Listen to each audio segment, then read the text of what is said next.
یہ اچھی بات ہے، لیکن اس کو ڈیولپ کریں آگے۔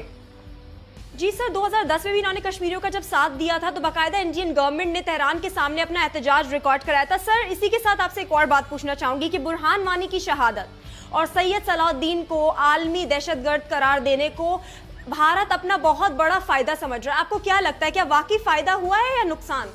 یا فائدہ ہوا ہے، بالکل۔ برہان وانی تو ایک ریولوشنری تھا، ایک ہیرو تھا، یوتھ میں ایک ہیرو تھا، کشمیری یوتھ میں جوان آدمی تھا، اور شہرت اس نے اس کی تمام یوتھ جو کشمیر کے وہ اسے فالو کر رہے تھے، اس کو شہید کر دیا۔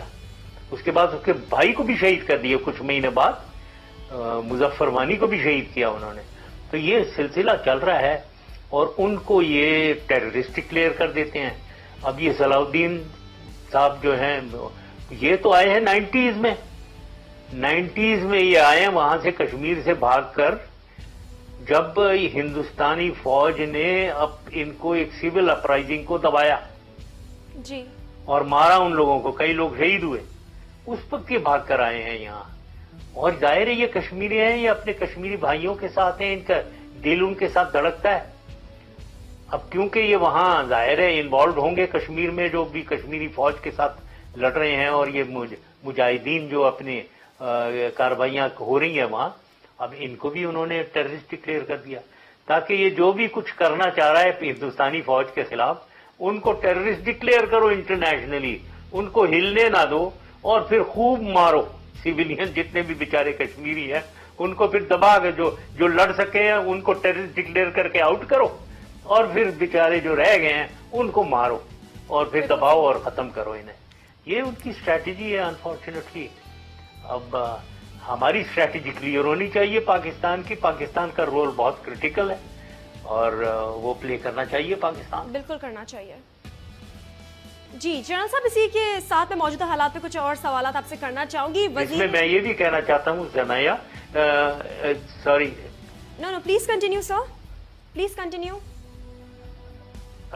میں یہ کہنا چاہ رہا تھا سمیہ، میں یہ کہنا چاہ رہا تھا کہ میں نے ایک 4 پوائنٹ فارمولا دیا تھا for peace in Kashmir, okay, جو فائدے میں ہوگا ہندوستان کے بھی، پاکستان کے بھی اور کشمیریوں کے بھی۔ جی میں نے بہت سوچ کر وہ اپنے 4 پوائنٹ ایجنڈا میں نے بنایا تھا، وہ پیش کیا تھا، جس کے اوپر ہم آگے چل رہے تھے، واجپئی صاحب کے ساتھ بھی، منموہن سنگھ صاحب کے ساتھ بھی۔ اب یہ مودی صاحب کوئی اگریسو سٹانس میں آ گئے ہیں، اب دیکھنا یہ ہے کہ یہ مودی صاحب کے ویوز کو بھی کنورٹ کیا جائے اور وہ 4 پوائنٹ فارمولا کے اوپر انہیں لایا جائے۔ نہ کیسے لایا جائے؟ ایک تو یہ ظاہر ہے پاکستان کی حکومت ڈائریکٹ ان سے، دوسرا یہ امریکہ اور ورلڈ پاورز جو ہیں ان کو استعمال کیا جائے اور ان پہ دباؤ ڈالا جائے۔ یہی طریقہ ہوتا ہے نا کہ بھائی کیوں یہاں مار رہے ہو کشمیر میں اتنے نہتے لوگوں کو، ایٹراسٹیز، اور وہ بند کروائیں۔ لیکن وہ یہی تو ساری ڈپلومیسی ہے۔ یونائٹڈ نیشنز میں بات کریں، یونائٹڈ اسٹیٹس سے بات کریں، ایون اسرائیل کے پاس یہ گئے، اسرائیل سے بھی کہلوائیں انہیں کہ یہ اس طریقے سے مارنا صحیح نہیں ہے۔ اور ظاہر ہے عربوں کا، ایران کا پریشر سارا یہ ڈیولپ کریں۔ تو یہی تو ڈپلومیسی ہے جو نہیں ہو رہی ہے، جس کے بارے میں کہہ رہا ہوں ہم تو سوئے بیٹھے ہوئے ہیں۔ تو کشمیری بیچارے اکیلے کیا کریں، وہ کچھ نہیں کر سکتے۔ جی جنرل صاحب، وزیر اعظم نے حویلیہ میں خطاب کیا اور اس میں ملک کی ترقی کے بڑے بڑے دعوے کیے، آپ کیا کہنا چاہیں گے اس بارے میں؟ کیا یہ دعوے اور یہ ترقی پاکستان میں نظر آتی ہے؟ یہ میں اس کو مذاق سمجھتا ہوں۔ بھائی یہ کہنا سڑکیں بن رہی ہیں، ڈیم بن رہے ہیں، او بھائی کون نام تو دیو نا، ایک سڑک کا نام تو بتاؤ کون سی سڑک بنا رہے ہو آپ، تاکہ ہمیں بھی پتا ہو کون سی سڑک بن رہی ہے۔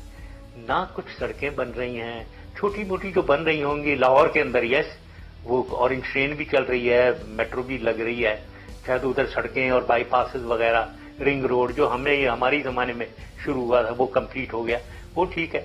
لیکن اگر نیشنل لیول پہ کوئی national project, multi billion rupees کا نیشنل پروجیکٹ، جی سر، وہ مجھے ایک بتا دیں، کوٹ کریں، مجھے بتائیں آج کہ یہ والا ہے جو 50 ارب روپے سے اوپر کا نیشنل پروجیکٹ جو ہم نے شروع کر دیا ہو، بلکہ 4 سال گزر گئے ہیں تو ختم بھی ہو جانا چاہیے تھا۔ تو ہمیں ایک بتا دیں